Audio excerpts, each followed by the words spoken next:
Hello and very welcome everyone to this session of the Modern History Part 5th.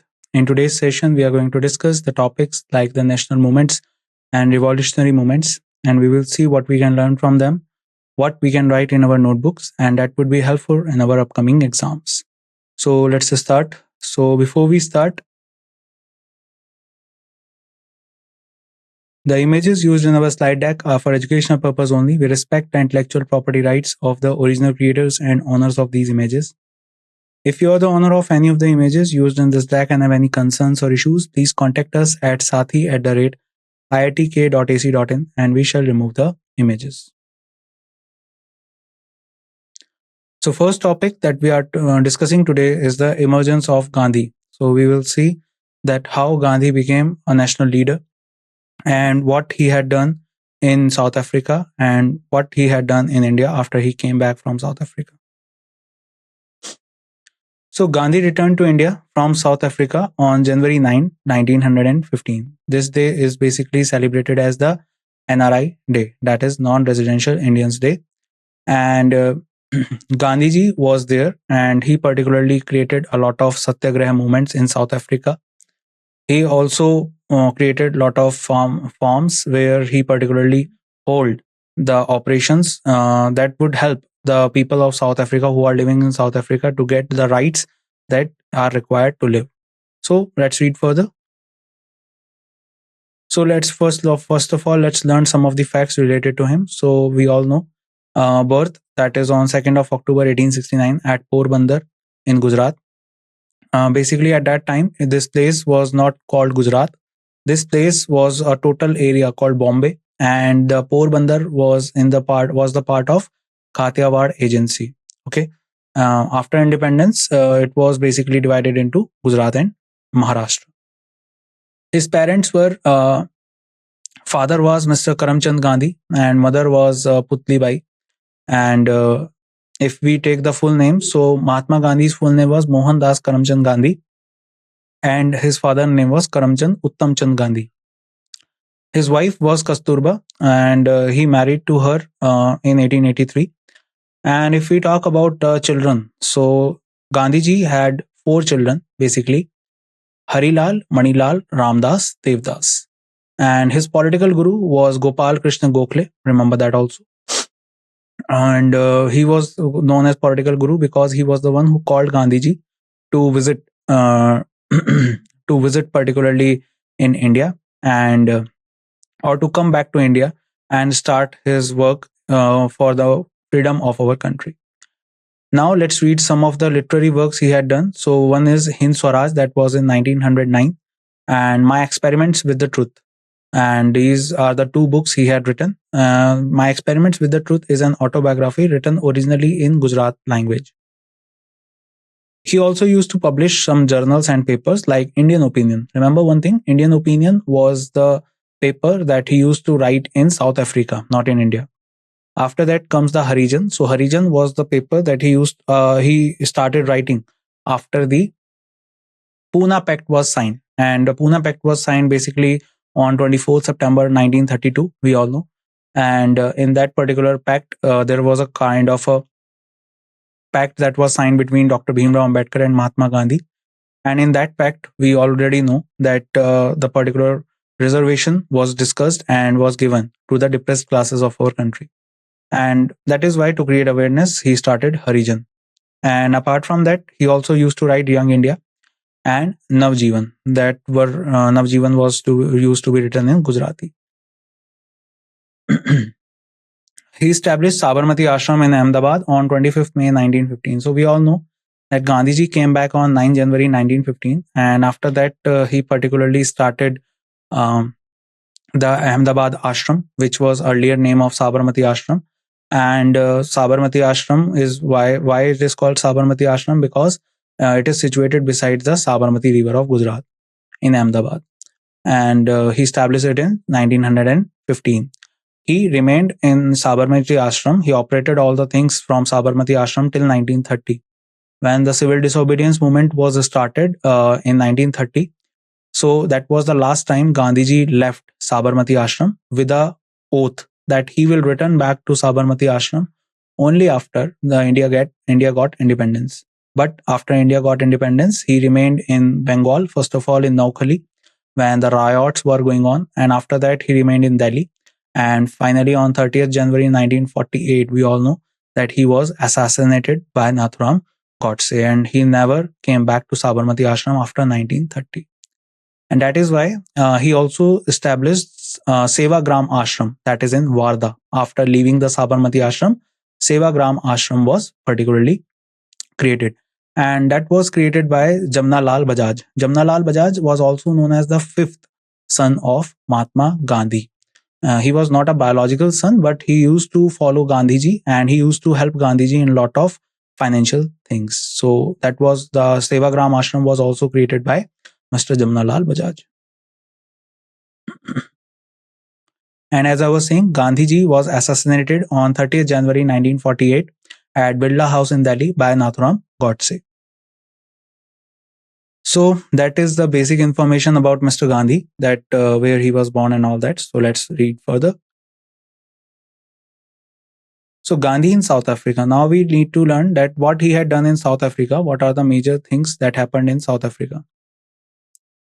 So in 1893, he proceeded to Natal, South Africa, in relation with a case involving his client, Dada Abdullah. On his journey from Durban to Pretoria, he was thrown out at a first class compartment by a white man. So when we talk about Mr. Gandhi, this was the major event happened in his life. In 1893, basically Gandhiji was traveling to South Africa. Why he was traveling to South Africa? Because through his brother, through his elder brother, he got a work in South Africa. There was an entrepreneur, was an industrialist called Dada Abdullah, and he wanted a Gujarati advocate or barrister, you can say, who could help him in one case that is in South Africa. So Gandhiji left for South Africa, and when he was leaving for South Africa, all the tickets arrangement and all the things were done on the side of Dada Abdullah. So Dada Abdullah arranged all the things on the first class.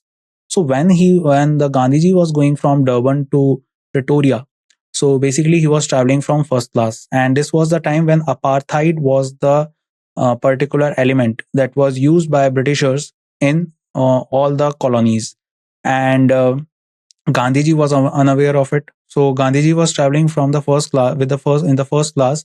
Then the TT come and TT thrown out him on the station. Remember the station on which on which Mr. Gandhiji was thrown out of the first class compartment was Saint Married Petersburg station. Okay, remember that. So all these things happened in South Africa on his first visit. Let's read further. Gandhiji established Natal Indian Congress in 1894. So after getting the case done, after he won the case for Dada Abdullah, he had an option to come back to India, but he remained in South Africa only.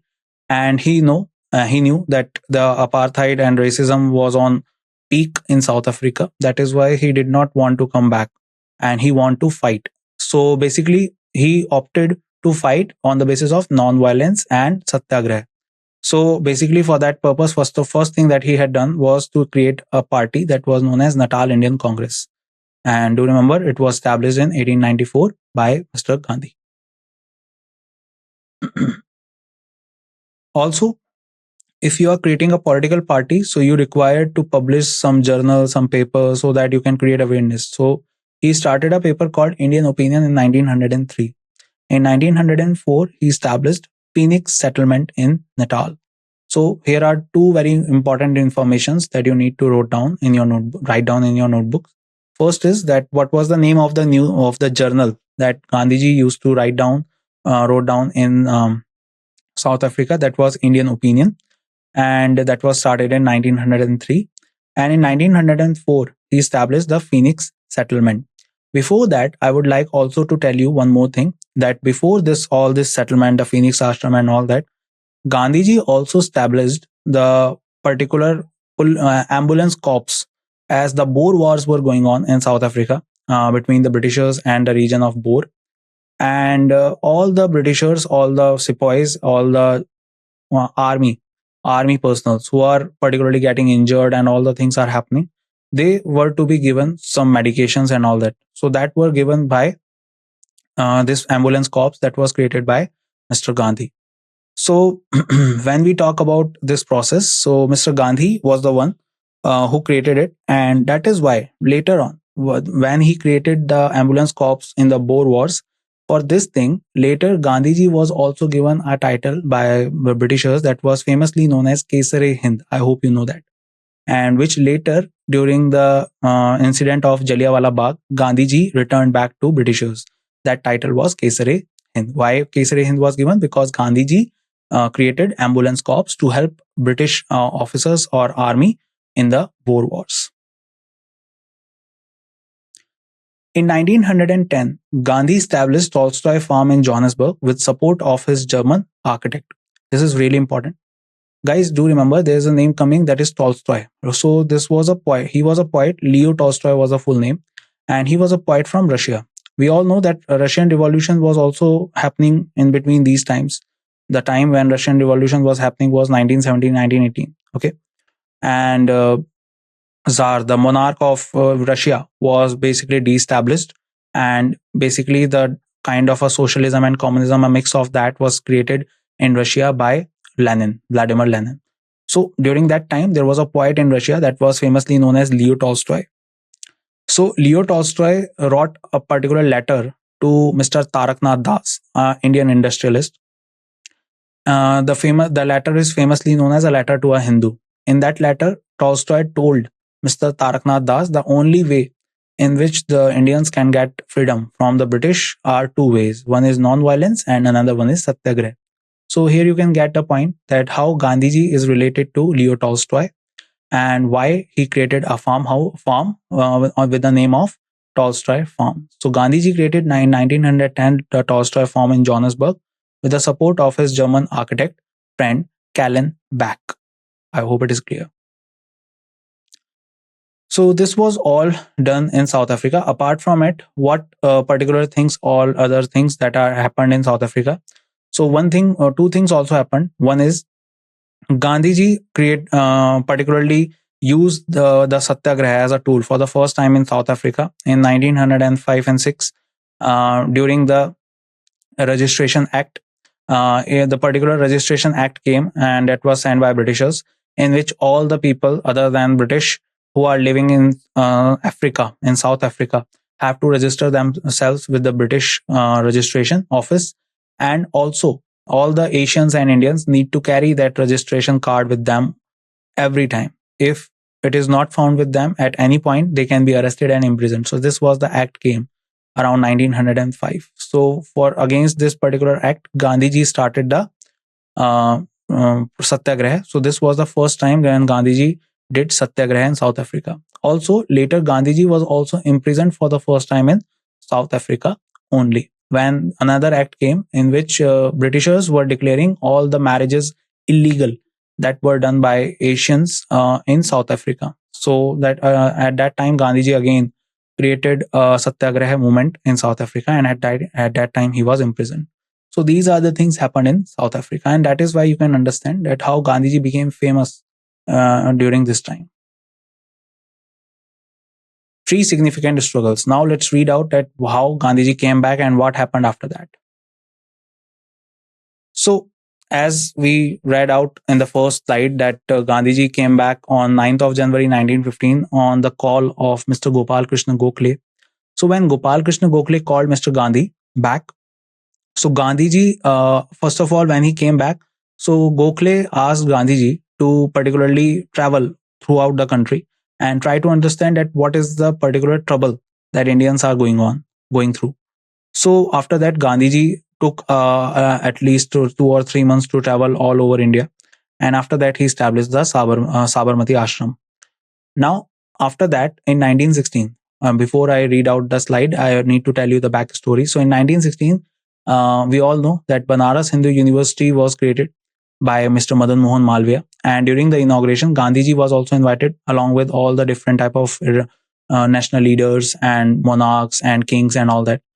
And this was the first time when Gandhiji gave a speech in Banaras Hindu University to this much number of crowd.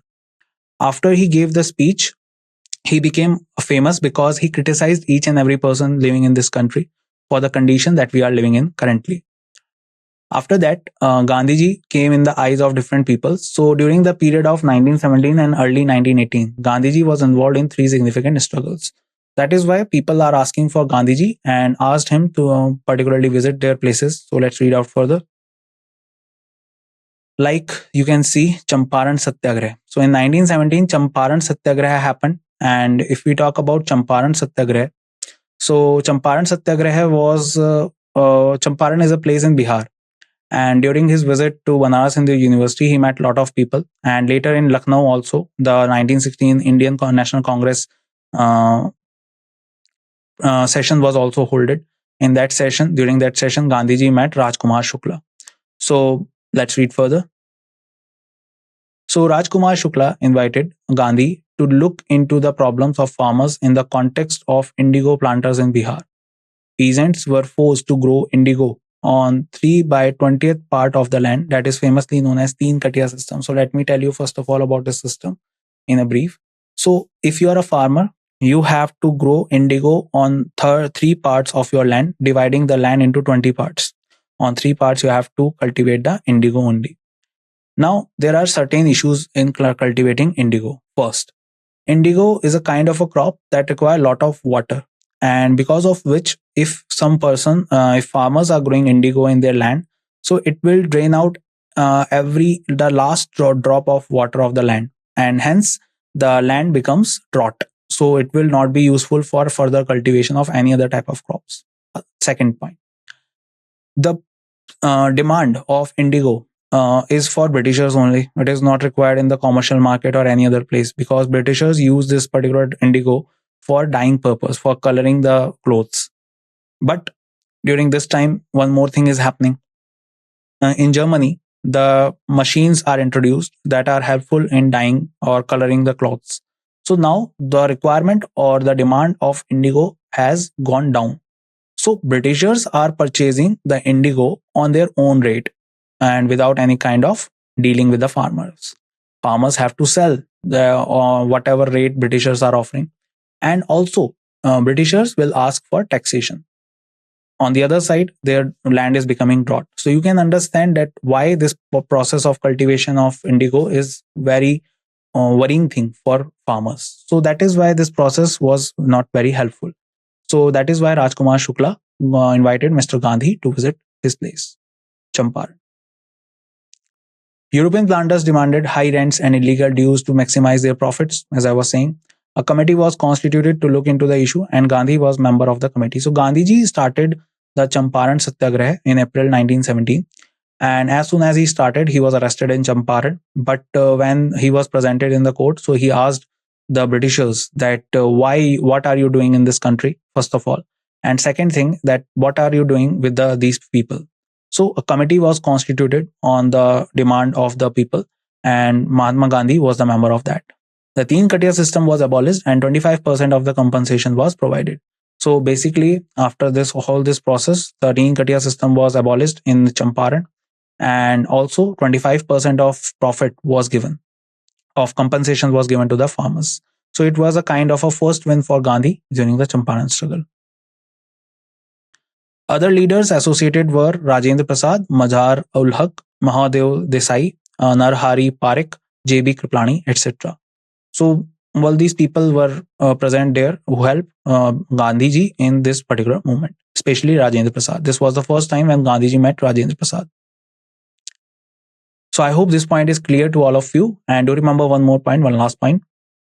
After the successful success of this movement, Gandhiji was also given the title of Mahatma by Mr. Rabindranath Tagore.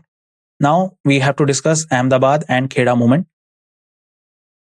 So there was a dispute between Gujarat mill owners and their workers over the question of plague bonus. So basically, in Ahmedabad there was a textile mill, and in textile mill there was a time when plague epidemic was particularly spreaded.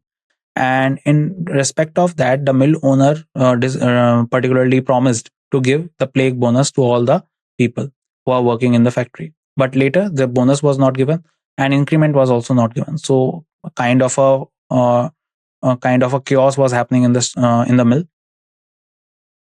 Workers demanded for a rise of 50% in wages. The demand for workers is that they want 50% hike in their wages. Gandhiji demanded for a 35% hike and took a fast unto death.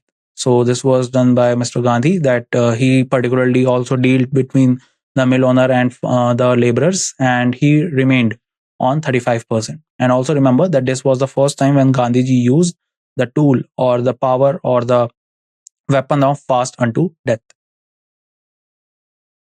Anusuya Sarabhai was a social worker who invited Gandhi to fight for workers. So this was another thing. So Anusuya Sarabhai was a social worker, and as I was saying, that Gandhiji was becoming famous. So people are inviting Mr. Gandhi to visit to their place and try to understand the problem and try to solve it against the Britishers. Gandhiji's effort resulted in a 35% wage hike for workers. Another one is the Kheda Satyagraha. So Kheda Satyagraha happened in 1918. So do remember that first of all Champaran happened, then Ahmedabad, then Kheda. You can remember this with a trick called cake. Champaran, Ahmedabad, Kheda. Okay. Now Kheda Satyagraha happened in 1918. Kheda is the place that is in Gujarat. The peasants of Kheda districts were in extreme distress due to failure of crops. So this is a common thing in those days. The crops failed because of weather and certain conditions, and the farmers are not able to give the taxes. The farmers were entitled to remission according to revenue code if yield is less than one fourth of normal produce. So according to the revenue code, there is a process that if the produce is less than one fourth of the normal produce, then particularly they are entitled to be given remission. That means the taxation should not be there. But the government was adamant to the demands and ordered seizure of property if taxes were not paid. So when the farmers and Gandhiji was saying that we will not give any kind of tax, the government was saying that we will seize your property and all the other things if you will not pay the taxes. So Gandhi asked the farmers not to pay the taxes. Other leaders associated with the movement were Sardar Vallabhbhai Patel, Narhari Parekh, Shankar Lal Parekh, Mohan Lal Pandya. All these people were present there during this movement. So Kheda Satyagraha, remember, these were also called as the three laboratories of Mahatma Gandhi, the Champaran, the Ahmedabad, the Kheda. And this is how Gandhiji tested that if the people of this country also wanted to become free or not. So that is why these three places are called the laboratories of Mahatma Gandhi. Another one is the Rowlatt Act. Now we are moving towards the end of First World War. So let's read about it. So the British government passed the Rowlatt Act on 18 March 1919. It empowered the British government to arrest anyone without warrant and imprison without trial. So this is really important, guys. Try to understand this thing. During the time the First World War was happening, 1914 to 1918, Britishers basically promised us that they will provide us Swaraj, they will provide us equal status in the Executive Council and all that when the World War was going. And in respect of that, they wanted us to help them in the First World War. We helped. But after the First World War was ended, Britishers betrayed us. And when they betrayed us, so a lot of movements were happening all over the country. And that is why Britishers enforced Rowlatt Act in our country. Now let's read further about it. The act officially called Anarchical and Revolutionary Crimes Act. Why? Because a lot of movements were going, and Britishers enforced this act basically, so that they can imprison anyone who is going or who is saying anything against the government. It recommended imprisonment of activities without trial for 2 years, as I was saying. So basically, there was a provision that if any person is found to be doing anything against the government, against the state, then in that case, the person will be imprisoned and should be in prison for 2 years. And there will be not any kind of, particularly any kind of thing they can do in that case. They cannot appeal into the court, they cannot do anything. So that is why this Rowlatt Act was harsh. Gandhiji called it a black act, and in protest called for a nationwide satyagraha on 6th April 1919. He organized Satyagraha Sabha and dropped in youngsters of Home Rule Leagues and Pan-Islamists. So basically what Gandhiji was trying here, he was trying to unite different categories of different people from our country into this particular thing. As we know that in 1916, Home Rule League was also came into India with the help of Annie Besant, and on the other side, he was also asking the Islamist revolutionaries and movement creators that you should also join this satyagraha. Form of protest finally chosen included observance of a nationwide hartal accompanied by fasting and prayer, and civil disobedience was against specific laws, etc. Jallianwala Bagh incident 1919. So basically, satyagraha was happening as Gandhiji was asking for it. Famously, it is known as Rowlatt Satyagraha. And from 6th April, the starting of this thing, different type of satyagrahas, different type of movements are going on in the whole country. So all these things are happening. So he organized Satyagraha Sabha and dropped in youngsters of Home Rule Leagues and Pan-Islamists. And we already know that the observation of a whole nation is going on, and the hartal accompanied by fasting and prayers were done in the whole country. So do remember all these things related to the Rowlatt Act. Now let's move to the Jallianwala Bagh incident, the very infamous incident of our country. So on 10th April 1919, Dyer ordered the arrest of two local leaders, Dr. Satyapal and Dr. Kichlu, who were associated with the reception committee for the annual session of Congress to be held in December 1919.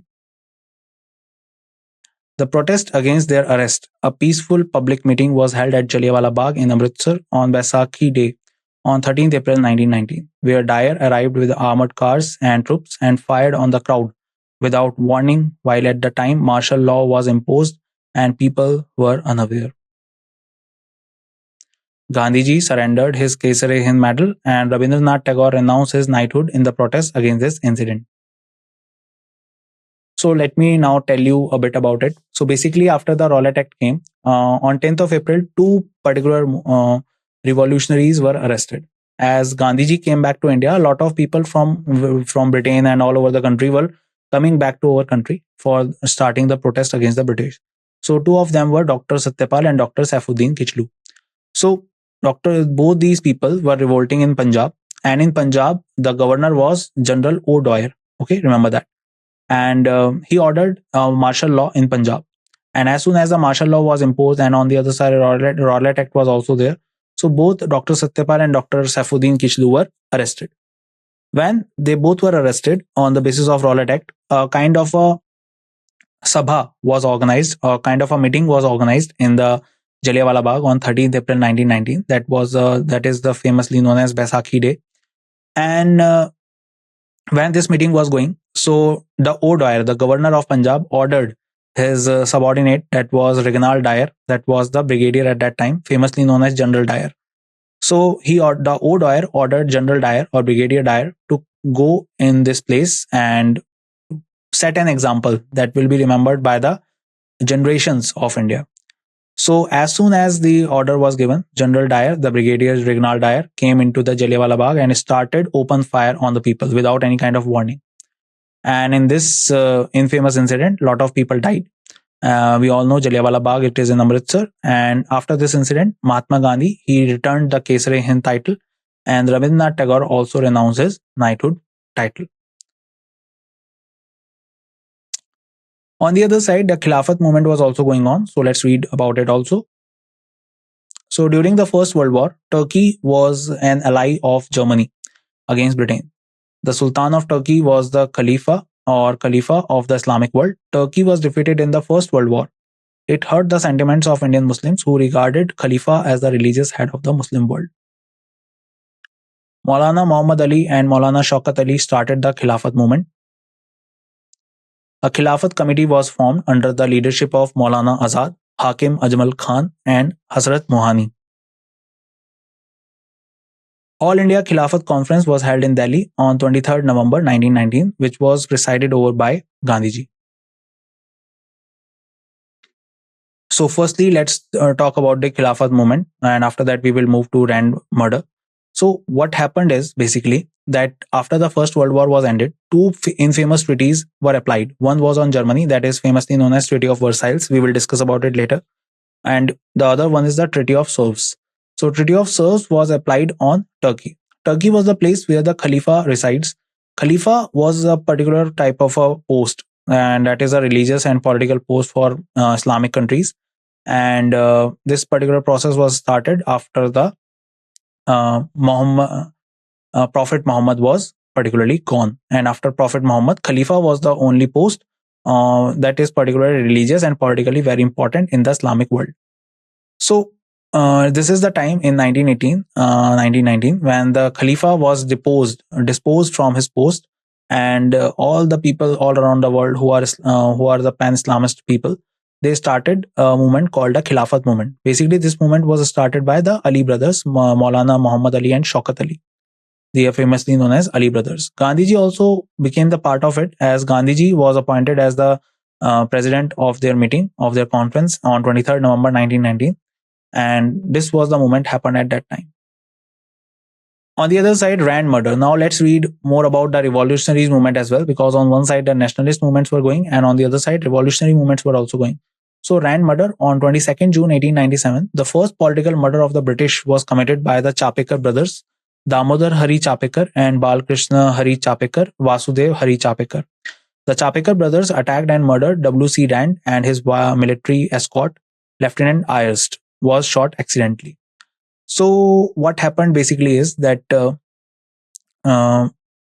at that time, in 1897, plague was particularly spreaded in the whole Pune area or Pune area, and there was a particular person called W.C. Rand. He was an ICS officer. He was appointed as a committee member or a committee chairman so that he can do some work in respect of this spreadness of the plague. But what he had done was not sufficient, and a lot of people died in the process during that time. When these people died, basically, so Mr. Chapekar brothers took this thing in their hand, that they alleged W.C. Rand is particularly responsible for all these type of deaths. So that is why they killed him during an assassination attempt, and along with him, his military escort, Lieutenant Ayerst, was also shot.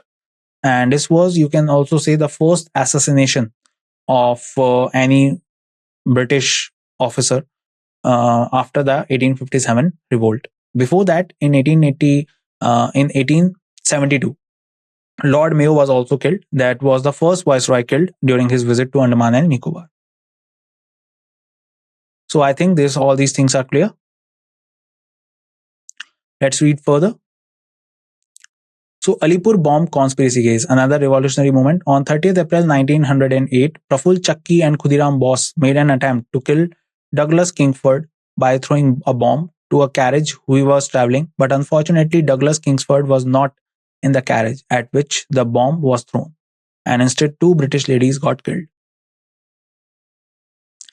Assassination of Curzon Willie. In 1905, an Indian Home Rule Society called Indian House was started by Shyamji Krishna Verma in London. Revolutionaries such as Savarkar, Hardayal became its members. In 1909, one of its members, Madan Lal Dhingra, assassinated Curzon Willie, who was a British Indian Army officer.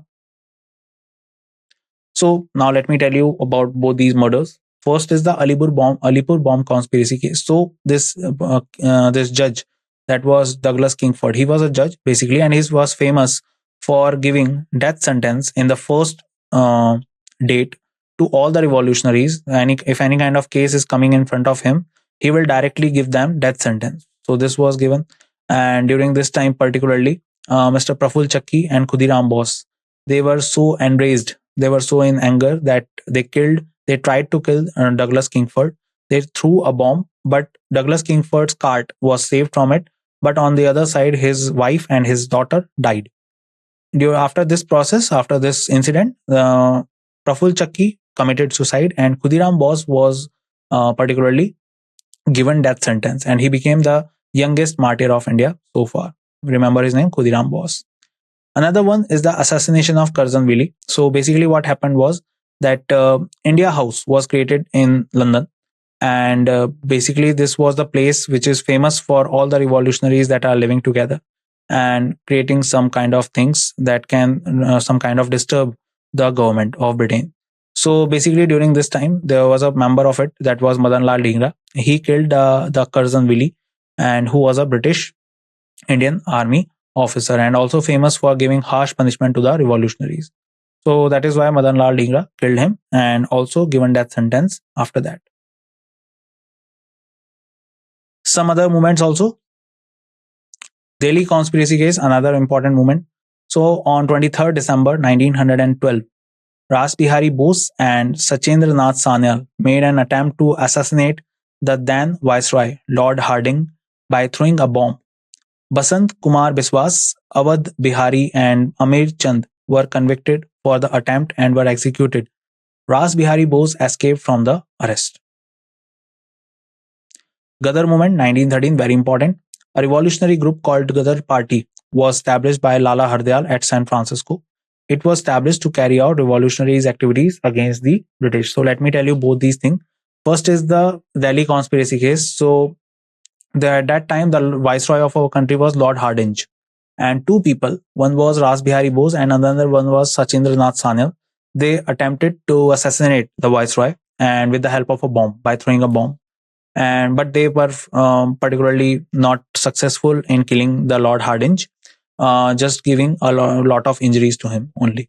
So after that, Ras Bihari Bose has to exile from India. He left India and he went to Japan finally, basically. And after that, he went to Singapore. And in Singapore, he also assisted later to Subhash Chandra Bose in creating the Indian National Army. On the other side, Gadar movement basically was a revolutionary group that was started in San Francisco in America. Lala Hardayal was the one who started this particular party, Gadar Party, and some other people became also the part of it. Like if we talk about Kartar Singh Saraba and Sohan Singh Bhakna were also the member of it. Kartar Singh Saraba was the idol of Bhagat Singh. Remember that. The party planned to bring about a revolt in India, for which the Komagata Maru incident and outbreak of the First World War paved the way. So Komagata Maru incident happened basically in Canada. So during this incident, a particular ship was coming in which a lot of Indians were coming, and they were traveling from Calcutta towards India, and to Canada. And when they were to arrive in Canada, they were sent back. So this was a very infamous incident happened to the Indians. On the other side, the outbreak of the First World War also happened during this time in 1914. So there was a planning that with the help of our party that is created in San Francisco, we can attempt to free our country.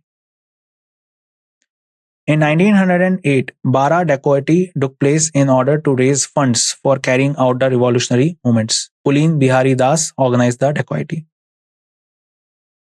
In 1909, Anant Lakshman Kanhere who was a member of Abhinav Bharat and killed A.M.T. Jackson, the collector of Nasik.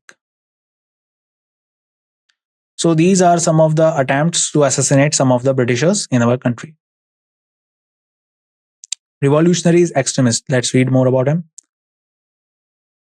HRA, Hindustan Republican Association, later renamed as Hindustan Socialist Republican Association, was founded at Kanpur in October 1924 by Sachendra Nath Sanyal, Jogesh Chandra Chatterjee, and Ram Prasad Bismil. Its objective was to organize armed revolution to overthrow colonial rule and establish in place a federal republic of the United States of India, whose basic principle would be adult franchisee. So HRA was established in October in 1924, and this was a kind of a party that was created by Ram Prasad Bismil, Sachendra Nath Sanyal, Chandrasekhar Azad, and all these type of people. Later, Bhagat Singh also became the part of it. In 1928, the name was changed to Hindustan Socialist Republican Army or Association. On 9th August 1925, the train at Kakori was looted. Ashfaqullah Khan, Ram Prasad Bismil, Roshan Singh, and Rajendra Lahiri were hanged in this case. So, if we talk about this incident, so after this incident, the train was looted in the way so that they can get some money from this loot, and with the help of that money they can purchase some arms and ammunitions. With the help of that they can free our country from the Britishers. So that was the plan of all these revolutionaries.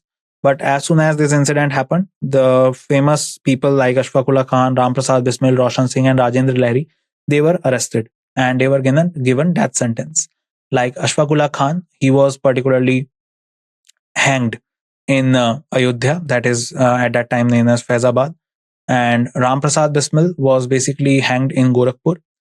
Roshan Singh was hanged in Allahabad, and Rajendra Lahiri was hanged in Gonda.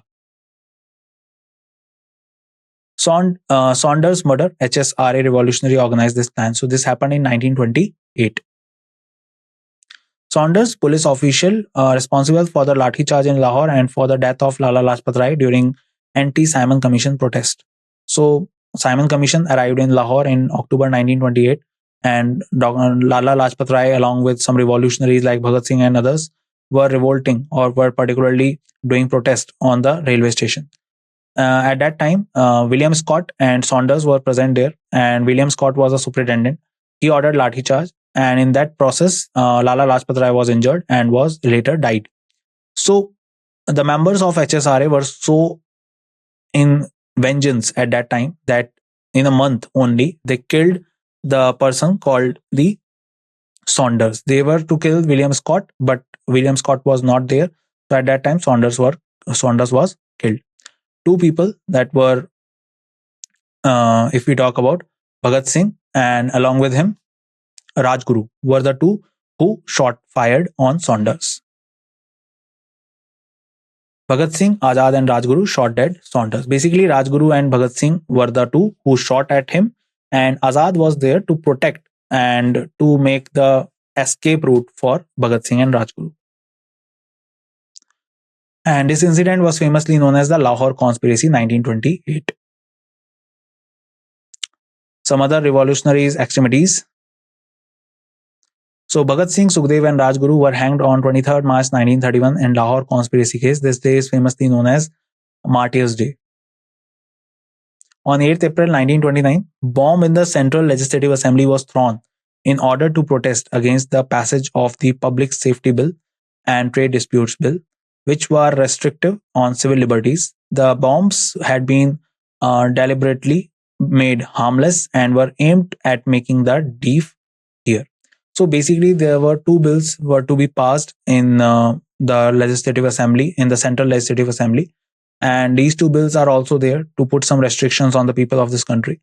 And Bhagat Singh took this thing into his hand that he did not want these bills to be passed, and also he wanted to create awareness that we are not terrorists and we are particularly doing for our country only. So this was famously known as the particularly the bombing of Central Legislative Assembly, and Bhagat Singh and Batukeshwar Dutt were present there, and they threw the crude bombs in the assembly. On 27th February 1931, Chandrasekhar Azad was surrounded by the police at Alfred Park, Allahabad, and met a heroic death in the police encounter. So Chandrasekhar Azad was never captured and never imprisoned by the police. And on 27th February, when he was in Alfred Park, Allahabad, so he was there to meet some particular leaders and all that. But at that time, some people particularly gave information about Chandrasekhar Azad to the police, and police surrounded him in Alfred Park, and Chandrasekhar Azad committed a particular type of a heroic death when he particularly put the last bullet into his head and died there. And what he said earlier also, that he will never be captured and never be killed by the Britishers. So he completely make it truthful. Chittagong Armory, April 1930. It was led by Surya Sen. The plan was to occupy two main armories in Chittagong to seize the supply arms to revolutionaries. The philosophy of the bomb was written by Bhagwati Charan Vohra and Bandi Jivan by Sachendra Nath Sanil. So these are another revolutionary extremities that happened at that time. Chittagong Armory was another very famous armory raid that was executed by the famous revolutionary that was Surya Sen. Now let's read about some non-cooperation movement, the non-cooperation movement as well. The non-cooperation movement, which was the first mass movement under the leadership of Gandhi, was launched to address three main demands: the Khilafat issue, the failure of the British government to heal up the wounds of Jallianwala Bagh tragedy, and the attainment of Swaraj. The movement was started on 1st of August 1920. A special session of Congress was convened at Calcutta in September 1920 to approve the non-cooperation scheme.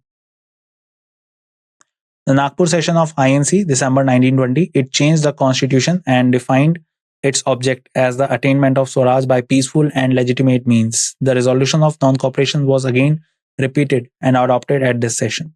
It was C.R. Das who moved the resolution for non-cooperation movement.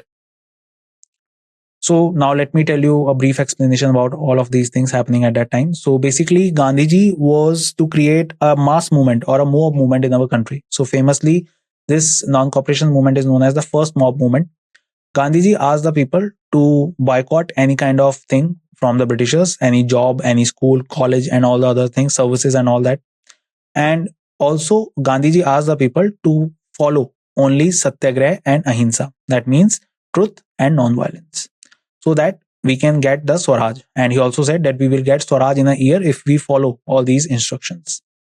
Two sessions held in 1920. One was the special session of Calcutta session 1920 in September 1920, in which the non-cooperation resolution or scheme was adopted by Congress.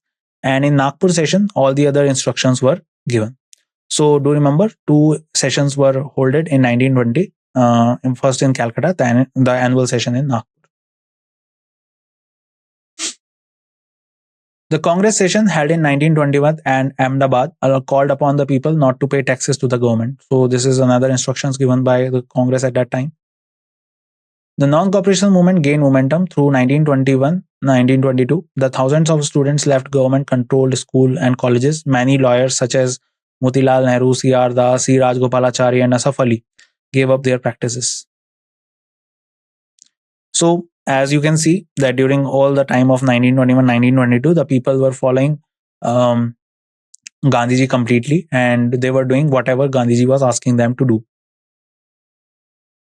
Then happened the Chauri Chaura incident. On February 5th, 1922, a Congress procession at Chauri Chaura was fired upon by police. The angry crowd attacked and burned the police station, causing the death of 22 policemen. On hearing the incident, Gandhiji decided to withdraw the movement. Gandhiji was arrested on 10th March 1922 and was sentenced for 6 years for spreading disaffection against the government. So this was an incident after which the non-cooperation movement was called off by Gandhiji. So this Chauri Chaura basically is an area that is found in Gorakhpur. Swaraj Party. So after the non-cooperation movement was called off, lot of people marked their path different from Gandhiji. So let's read about it also. At the Gaya session of the Congress, no changers led by C. Rajgopalachari defeated the pro-changers. As a result, C.R. Das, who presided over the Gaya Congress, resigned from the presidentship of the Congress. So basically, C.R. Das and some other people were not particularly agreed with the things that Gandhiji was doing at that time. So what they did was they particularly took away and they departed away themselves. They wanted to depart away from Congress.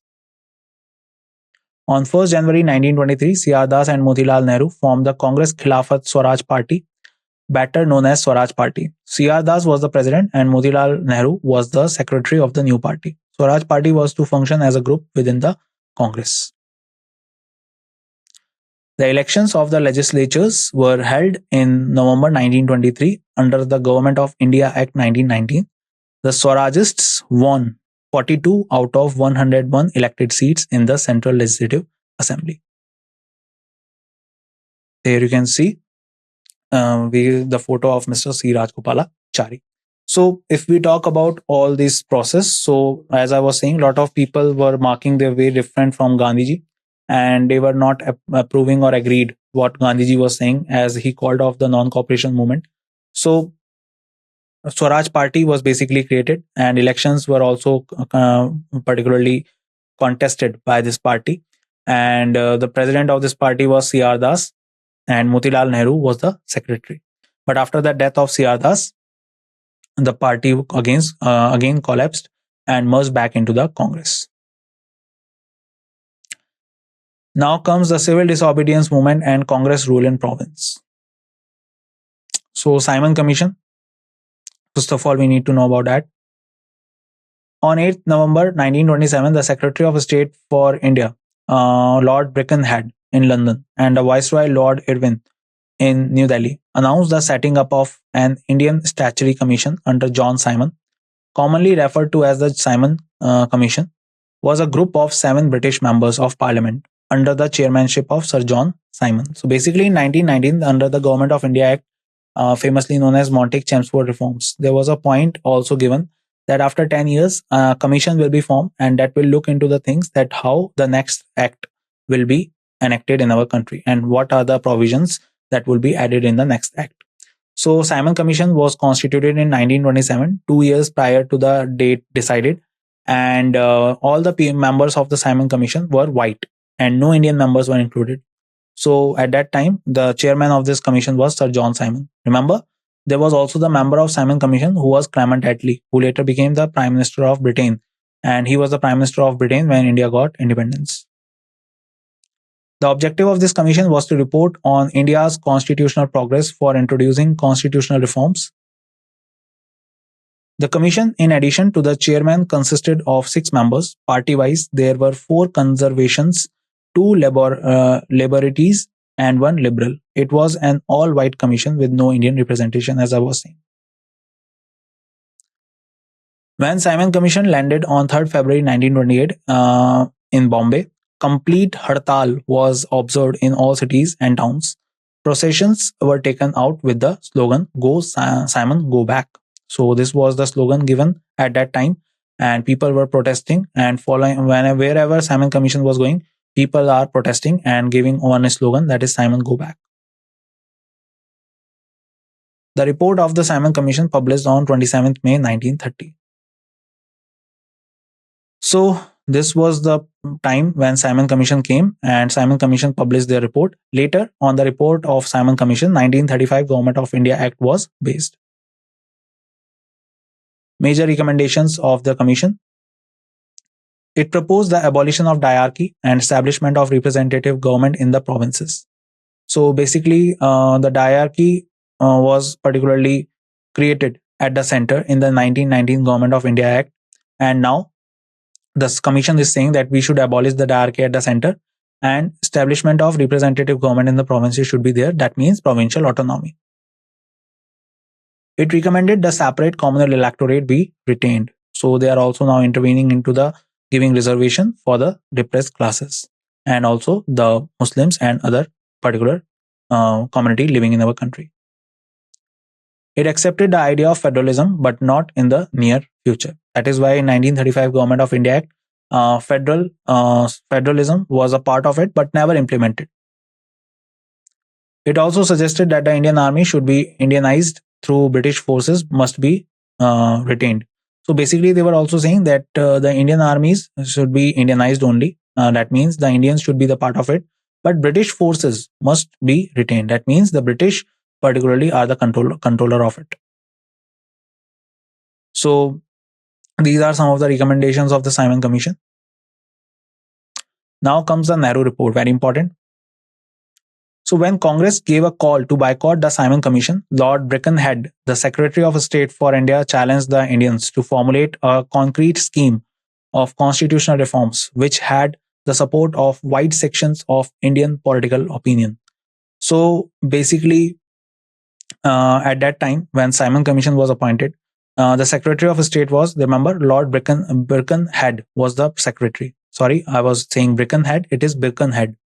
Now, Birkenhead challenged the Indians that you can formulate your own report, and if I find it more better, then I will implement it. So that is why the people of our country, the leaders of our country, they collectively created the All India Conference, and in that particular thing, the Motilal Nehru was made the chairman as he was one of the barrister, and on the basis of that particular conference or meeting, Nehru report was created later in 1928.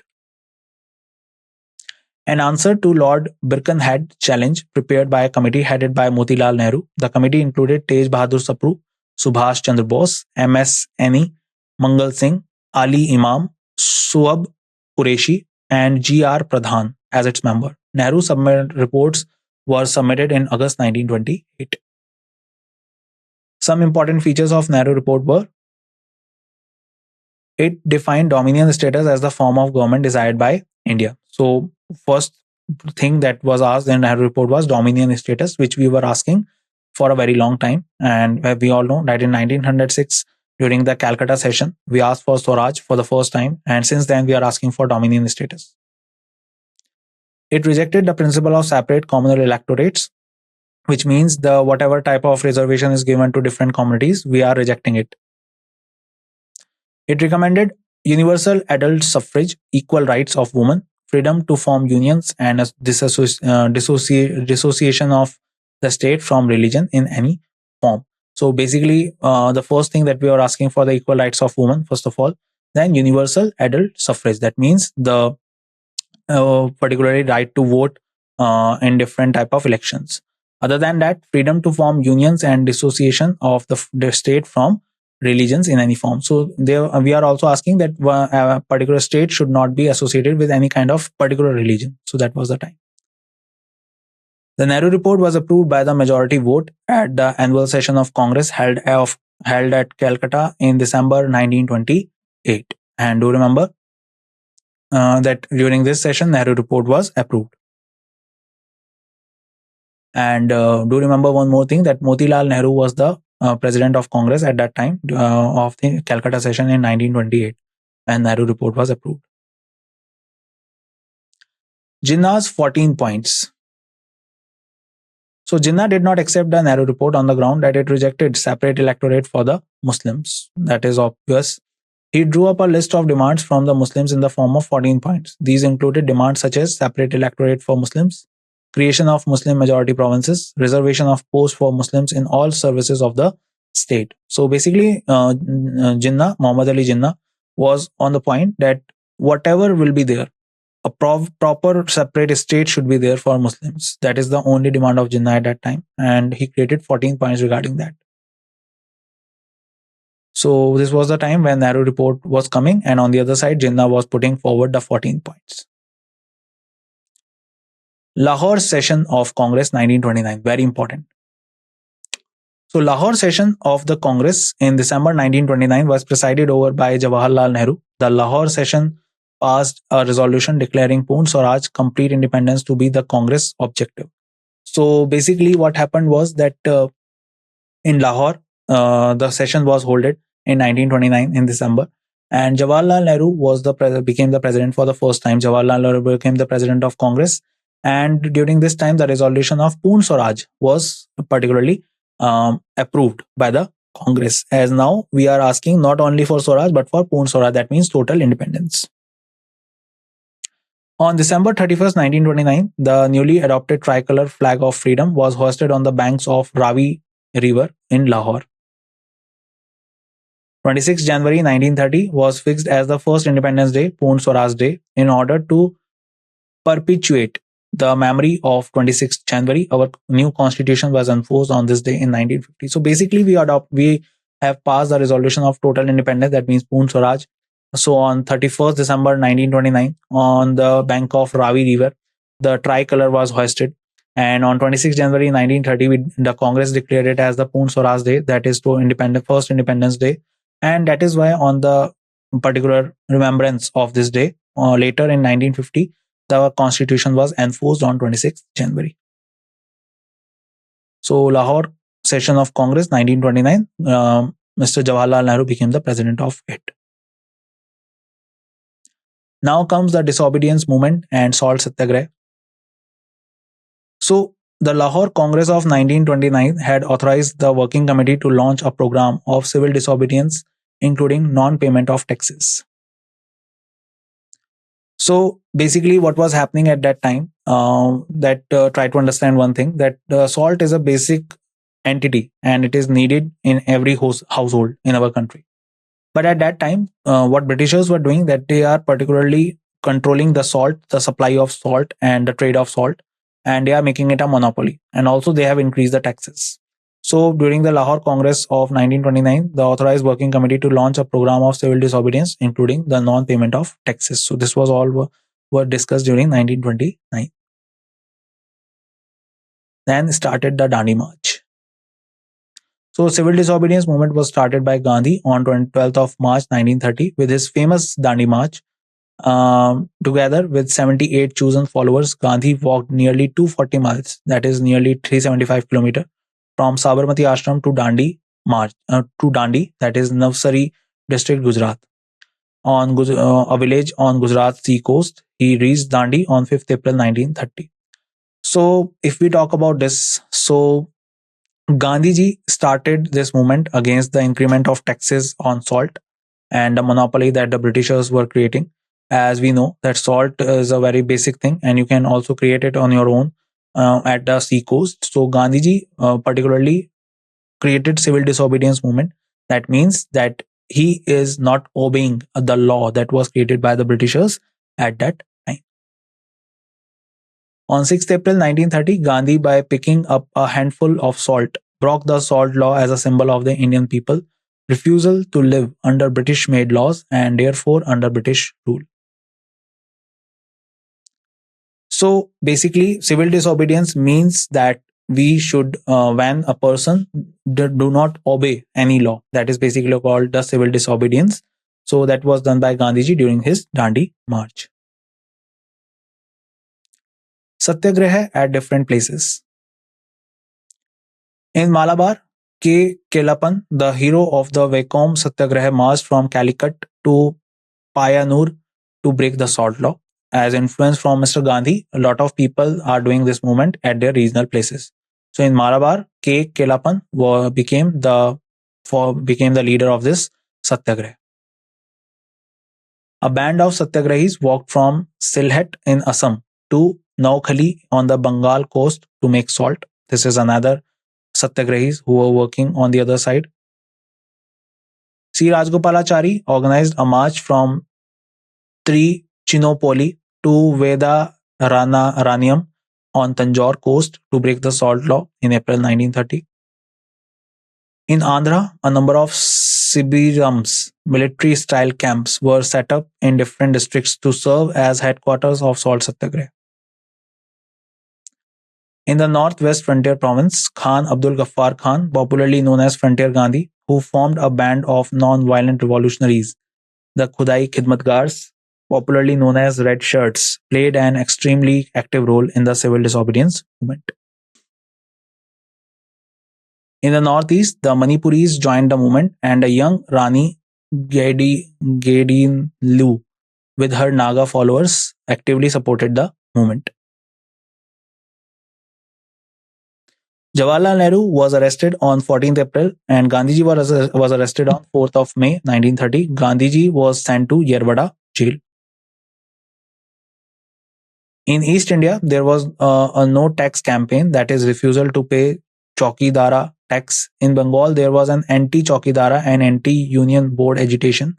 In UP, there was a no revenue, no rent campaign. So in different type of areas, like these are the areas where the coasts are not there. So they are protesting against the Chaukidara tax, the no tax campaign, basically no revenue, no rent campaign, and all these type of things against the high increment of taxes on different type of things. So all these things were happening at that time at different places when on one side Gandhiji was doing the civil disobedience movement. Extent of participation. Let's read about it. Women and students participated in huge numbers. Merchants and traders were enthusiastic. Active participation of tribals, workers, and peasants, whereas Muslim participation was nowhere near the 1920-1922 level. So this is the thing that we can see at that time, that the women and students were participating. Merchants and traders were also participating. Why they are participating? Because they are also facing a lot of issues as an Indian trader and merchants, that Britishers do not ever promote their businesses in their country, in this country. And worker and peasants, tribal areas were also participating, but Muslim participation was nowhere near the 1920-22 level. Amidst all these happenings, Viceroy on 9 July 1930 suggested a roundtable conference and reiterated the goal of dominion status. He also allowed Tej Bahadur Sapru and M.R. Jaikar should explore the possibilities of peace between the Congress and the government. So at that time, if we talk about, the Viceroy suggested for a roundtable conference, and later we also see that from 1930 to 1932, 3 roundtable conferences were organized. And he also allowed some particular leaders that they should particularly create the kind of a peace agreement between the Congress and the government. On January 25, 1931, the Viceroy announced the unconditional release of Gandhiji and invited him for talks, which ultimately led to Gandhi-Irwin Pact. So, during the first roundtable conference, apart from Mr. Dr. Bhimrao Ambedkar, there was no involvement of Congress in the first roundtable conference, and it is very important for um, the Britishers that they should invite and they should get the approval of Congress, or they should get in agreement with Congress so that they can implement the further acts like 1935 Act in India. So that is why they asked the Viceroy of India at that time, that was Lord Irwin, and he released Gandhiji and invited him to visit to the to the Viceroy's house that is in Delhi and create an agreement that is famously known as Gandhi-Irwin Pact. First Roundtable Conference, 12th of November 1930 to 19 January 1931. The first Roundtable Conference was summoned to discuss the Simon Report. So, as I was saying, Simon Report was already created, and Britishers were so impatient that they want to implement it, but they also want Congress to agree on it. So that is why they invited Congress and other leaders to the first Roundtable Conference. Participants: British representatives, Labour conservatives, and liberals. Muslim League members, Jinnah Aga Khan Indian state representatives were particularly invited. British India representatives, Ambedkar, Tej Bahadur Sapru was only there. Important facts: All India Federation was accepted. Responsible government at provinces. INC did not participate. Very important. Okay, so this was the first roundtable conference, which was held in London at the particular place that is known as St. James Palace. At that time, Ramsay MacDonald was the Prime Minister of Britain, and George V was the King of Britain at that time. But Indian National Congress did not become the part of it. So Gandhi-Irwin Pact happened on 5th March 1931. Gandhi-Irwin Pact is also known as Delhi Pact. It was concluded between Gandhi and Irwin on 5th March 1931. The government on its part agreed to release all political prisoners except those who were involved in violent activities. Return of confiscated property of the concerned individuals. Allowed preparation of salt within a limited territory near the sea coast. Allow peaceful demonstration before the shops selling foreign goods and liquors. The Congress on its part agreed to suspend the civil disobedience movement, participate in the second roundtable conference. So basically, this pact was signed between Mahatma Gandhi and Lord Irwin. And when all these things were happening, so Britishers, that means the Lord Irwin, he approved some of the demands of the Congress, and Congress also approved some demands like suspend the civil disobedience movement and take part in the second roundtable conference. But do remember that Gandhiji also asked for the release of Bhagat Singh, Sukhdev, and Rajguru and removal of death penalty, but that was not agreed upon by Lord Irwin. Karachi session of Congress. The Congress met at Karachi on 29 March 1931 to endorse Gandhi-Irwin Pact. The Karachi session became memorable for its resolution on fundamental rights and national economic program. Second Roundtable Conference, 7 September to 4 December 1931. Participants: Mahatma Gandhi, representative of INC. Other participants who are involved in the first roundtable were present. Sarojini Naidu participated to represent women. So do remember, as the Gandhi-Irwin Pact was already signed, and in Karachi session, some of the points were discussed already. And now Gandhi was ready to be the part of second roundtable conference. On the other side, Sarojini Naidu, the Nightingale of India, participated to represent women. Important facts: Gandhi claimed the Congress alone represent political India. So basically, Gandhiji was saying that Congress should alone represent the political India. That is the point of Gandhiji. untouchables and Muslims should not be treated as minorities. So Gandhiji was basically saying here that we should unite and just under one umbrella, we should represent India only. That is the point of Gandhiji.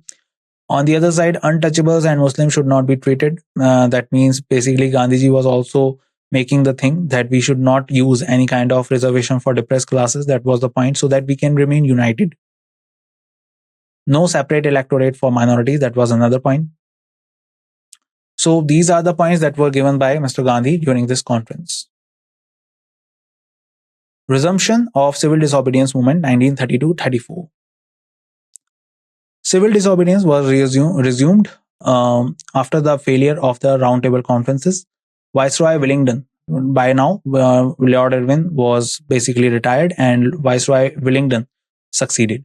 So Wellington refused a meeting with Gandhi on 31st December. On 4th of January 1932, Gandhiji was arrested. So after coming back from the second roundtable conference, Gandhiji restarted the civil disobedience movement because the communal electorate was the thing that was discussed in the roundtable conference, and Gandhiji was against it. And on the other side, Dr. Bhimrao Ambedkar was agreed upon it. But Gandhiji was disagreeing on it, and Gandhiji asked Viceroy Wellington for a meeting, but he refused. That is why Gandhiji restarted the movement, and later on 4th of January, he was arrested. The Congress and its allied organizations were declared illegal, and their offices and funds were seized. Almost all Gandhi ashrams were occupied by the police. The movement was effectually crushed within a few months. However, the movement continued till early April 1934 when Gandhiji decided to withdraw the movement. So basically, Gandhiji was a part of it, but later Gandhiji in 1934, he was not taking any interest in this movement now, and he refused to be the part of it. And now we have to discuss the very important Communal Award 1932. The Communal Award was announced by the British Prime Minister Ramsay MacDonald on 16th August 1932. So Communal Award was a kind of award that was given to the depressed classes according to Britishers, and under that the reservation will be given to the depressed classes in the provincial elections. So that was agreed upon by Dr. Bhimrao Ambedkar, but Gandhiji was against it, and that is why Gandhiji sat on hunger strike in Yerbada jail, where he was imprisoned after his arrest in 1932. Communal Award 1932.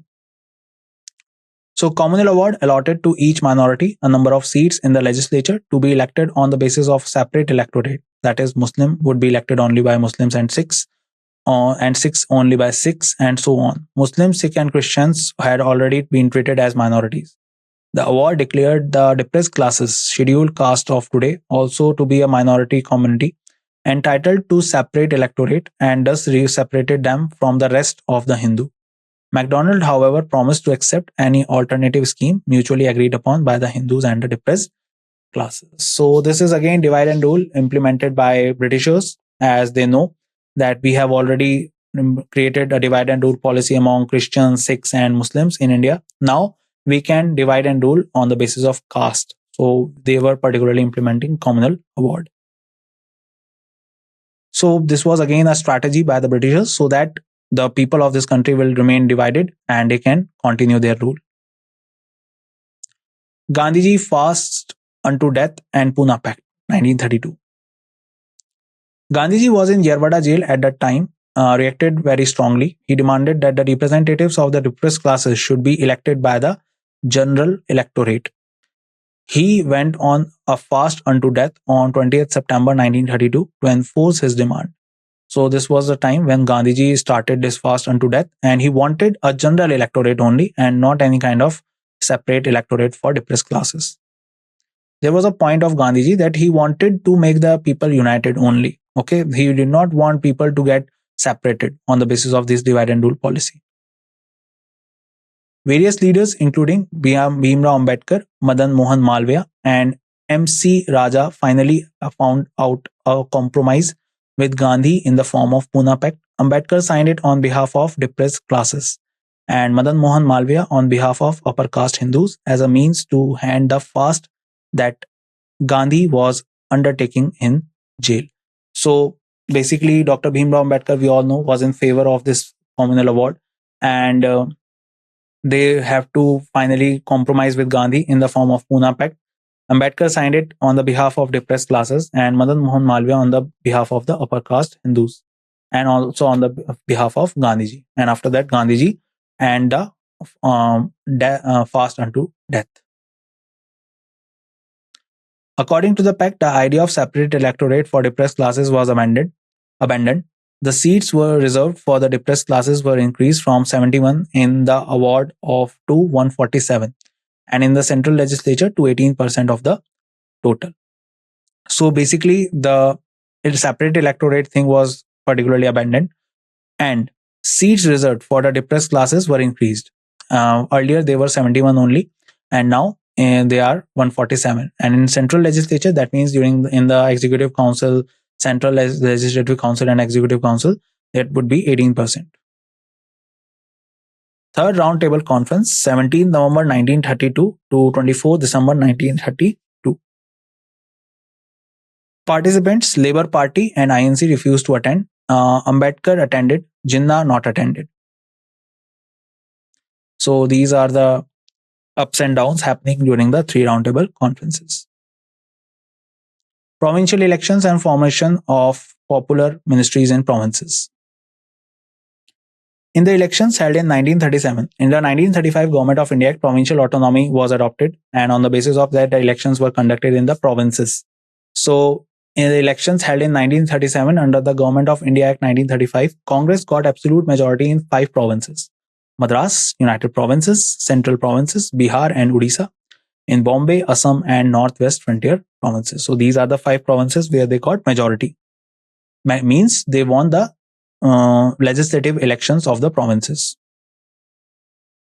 In Bombay, Assam and Northwest Frontier Provinces, it was the largest party and formed governments. In Bengal, Punjab and Sindh, it did not have majority. In Punjab, Unionist Party and Muslim League formed a coalition government. In Bengal, the coalition of the Krishak Praja Party and Muslim League came to power. So these are the results of the provincial elections that were held, and basically in 5 provinces, Congress created the majority. Remember that. And that's it in this session, guys. I hope you learned a lot of things with me in this session and gained great knowledge about the arrival of Gandhiji and what happened after that till 1937.